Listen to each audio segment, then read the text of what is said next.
Imagine your BMW breaks down, so you take it to the garage, and while you're there, another customer pulls in with a Chevrolet. Both cars have a similar cooling system problem that needs to be repaired. But then, the bills arrive. His Chevrolet costs one amount. Yours costs considerably more. Same kind of problem, different cars, very different bills. So why can a German luxury car cost so much more to maintain? Is it because German cars are less reliable? Or is there something deeper going on? Let's find out. German manufacturers often prioritize performance, refinement, technology, comfort, and precision. That's a big part of why their cars can feel so different from a basic commuter vehicle.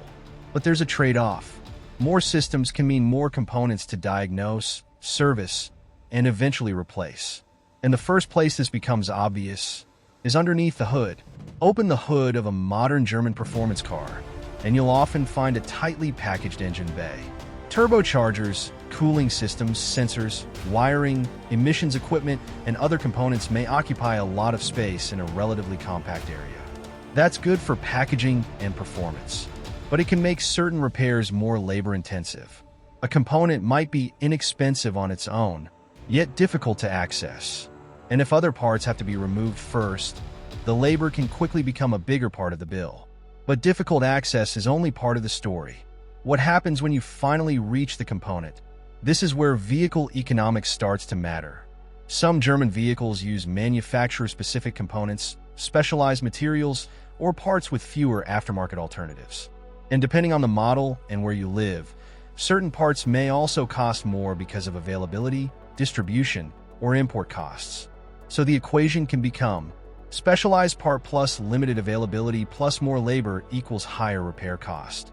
That doesn't mean every German part is expensive. It means the cost can be higher for certain components in certain vehicles. But even if you have the right part, you still need someone who knows how to install it correctly. Modern German vehicles can require technicians familiar with brand-specific systems, diagnostic procedures, repair information, and programming tools. That doesn't mean you always need a dealership. A qualified independent specialist can often service these vehicles too. But labor rates vary significantly by country, city, dealership, and independent shop. And complicated diagnostics or longer repair procedures can increase the total labor bill. So don't think German car equals expensive mechanic. It's more specific than that. The vehicle's complexity, the repair, and the shop you choose all matter. And modern German cars add another layer to the equation. Software. This is where modern vehicles are very different from older cars.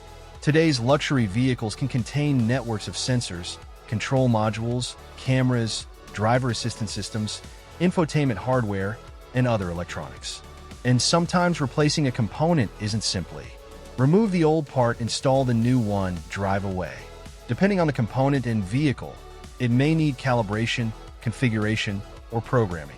That's why a repair that sounds mechanical can sometimes become an electronic or software-related job too. And that's the irony. The technology that makes these cars feel incredibly advanced can also make certain repairs more complicated. But there's another reason repair costs can climb. Performance, turbocharged engines, high-pressure fuel systems, sophisticated transmissions, adaptive suspension, performance brakes. These systems exist for a reason. They help deliver the power, comfort, handling, and refinement buyers expect from premium vehicles. But sophisticated hardware can also mean more expensive components when something eventually needs repair. That does not mean performance automatically makes a car unreliable. It simply means there can be more complex hardware involved.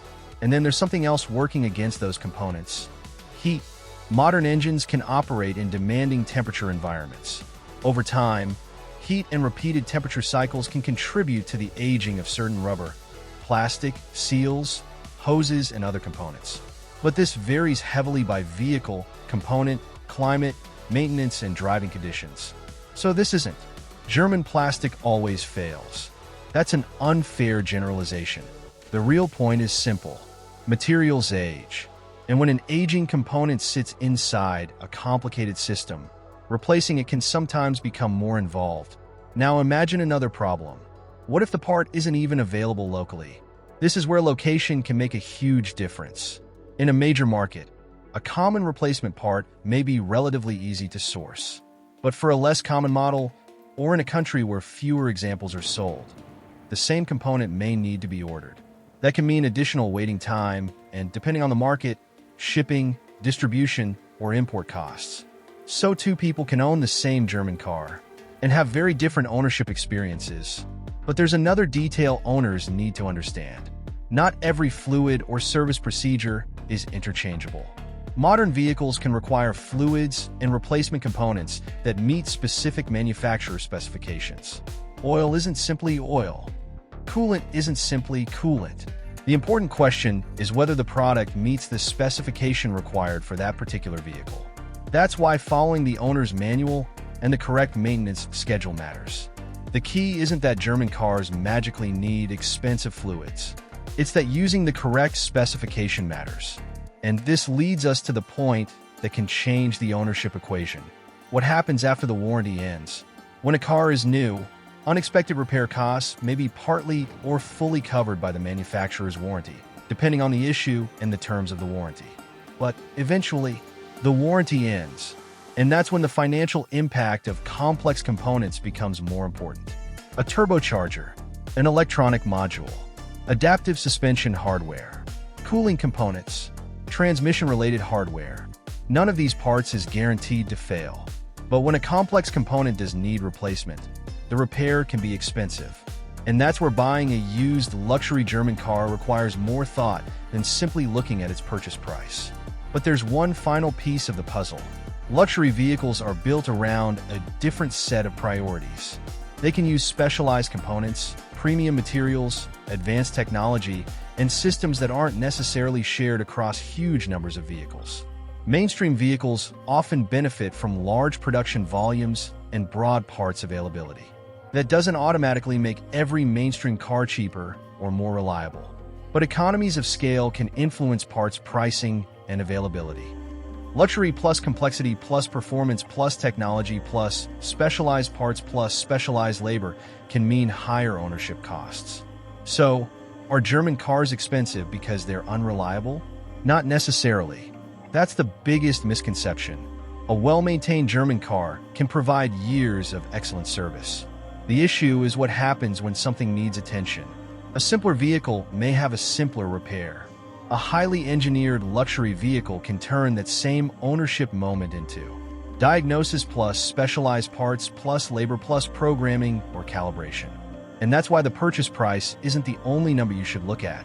If you value performance, luxury, technology, refinement, and driving experience, a German car can absolutely make sense.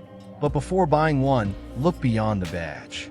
Check the specific model's reliability history, maintenance schedule, service records, warranty coverage, parts availability, and whether you have a trustworthy specialist nearby. Because a cheap used German luxury car isn't necessarily a cheap car to own. So here's the bottom line. German engineering isn't necessarily the problem. The price of maintaining that engineering is what buyers need to understand.